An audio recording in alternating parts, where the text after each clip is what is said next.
Hello everyone welcome back to my another blog. আজি হৈছে মঙ্গলবাৰ আৰু এতিয়া বাজিছে আবেলি 5টা। এয়া দেখিছে যোৱাকালি আবেলি বৰষুণজাক দেখাইছোঁ। নদীখন কিমান তলত আছিলে আৰু 1-1.5 ঘণ্টাৰ ভিতৰত একদম যিহে অৱস্থা। মই ভিডিঅ'টো এডিটিং কৰোঁ মানে একদম উঠি গৈ চাওঁ, এয়া চাওক। আৰু এওঁ অফিচৰ পৰা ফোন কৰিছে যে বৰষুণ কমা নাই, চোৱা দেই, কাৰেণ্ট যাব লাগে, যাব চাগে।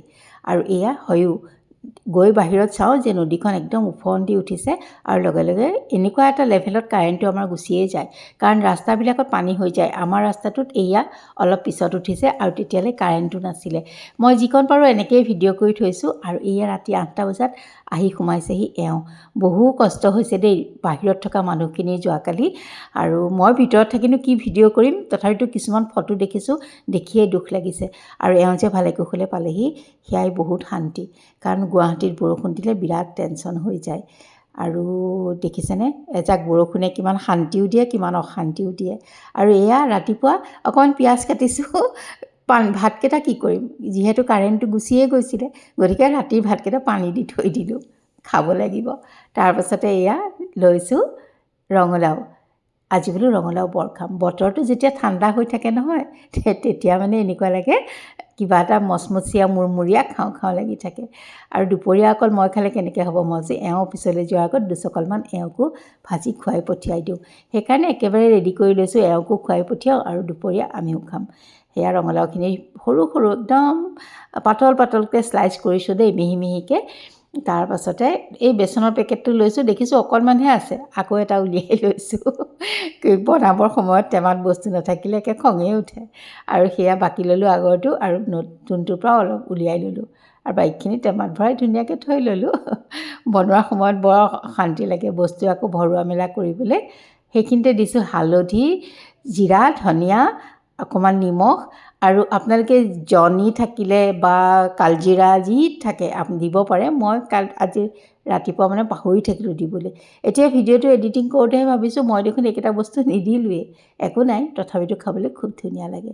আৰু ইয়াত ধুনীয়াকৈ মই ঘুটি লৈছোঁ। বেচনখিনি যিমানেই ভালকৈ ঘুটা যায় সিমানেই ধুনীয়াকৈ ফুলে আৰু বস্তুটো ধুনীয়া হয়। অকণমান দেখিলে ৰিফাইন অইলো দি দিছোঁ, বেছি ধুনীয়া হয় তেতিয়া। আৰু এইয়া যে ৰঙালাও কেইডোখৰ, তাতো অকণমান নিমখ হালধি সানি থৈছোঁ। অকণমান খোৱা চ'দা দিছোঁ বেচনখিনিত, তেতিয়া বেছি মচমচীয়া মুৰমুৰীয়া হয়। আৰু এয়া এওঁৰ কাৰণে ভাজি লৈছোঁ। আৰু জুইৰ ফ্লেমটো প্ৰথমতে বহাই থৈছিলোঁ যদিও এতিয়ালৈ একদম কমাই দিছোঁ। মিডিয়াম ফ্লেমত ধুনীয়াকৈ ৰঙালাওখিনি সিজালৈকে ভাজি লৈছোঁ। আৰু এয়া ধুনীয়াকৈ ফুলি ফুলি উঠিছে, দেখিছেনে? মই একেটা ছাইজতে কাটা নাই কাৰণে এটুকুৰ সৰু এটুকুৰ ডাঙৰ দেখিছে, কিন্তু খাবলৈ তাত আৰু একো নাই, খুব ধুনীয়া লাগিছে দেই। আৰু এনেকুৱা বতৰত ভাল লাগে। আজি বতৰটো অকণ কোমল হৈ আছে, চেকচেককৈ ৰ'দটো নাই যে, বৰ শান্তি পাওঁ দেই।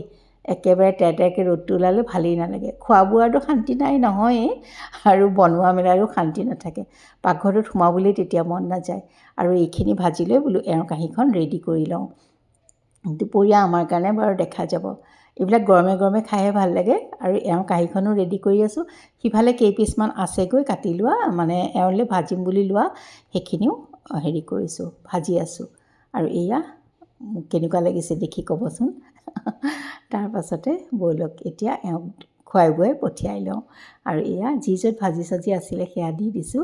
আৰু তাৰপাছতে এই যে ৰঙালাও বৰ, সেয়াও দি দিছোঁ। এওঁ কিন্তু বৰ ভাল পায় নিৰামিষ ভাতৰ লগত এনেকুৱা বৰ চৰ হ'লে, আৰু মোৰো হ'লে বিৰাটেই প্ৰিয়।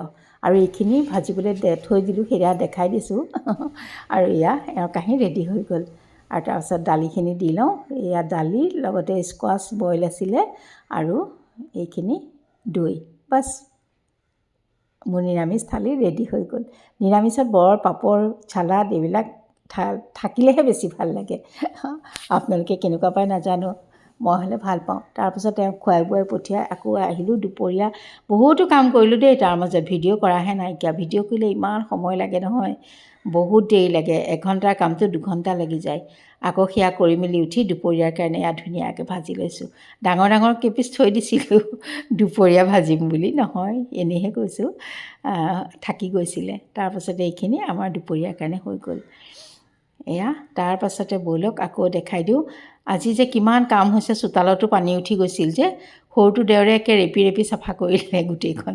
বোলো তাক এটা কণীও দি দিওঁ ধুনীয়াকৈ। আৰু সি খায় মঙলবাৰে, আমিহে নাখাওঁ, গতিকে তালৈ এয়া কণী এটা উঠাই দিছোঁ। এই যে মই বৰ ভাজিছিলোঁ কেৰাহীটো গৰম হৈয়ে আছে নহয়, তাতে দি দিছোঁ। আৰু এইটো তাতে অকণমান নিমখ ছটিয়াই দিছোঁ, পিঁয়াজ চিয়াজ কাটাই নাই, এলাহ লাগিছে। তাৰপাছতে এয়া তাৰ থালিখন ৰেডি কৰি ল'লোঁ। আৰু তেন্তে আছিলে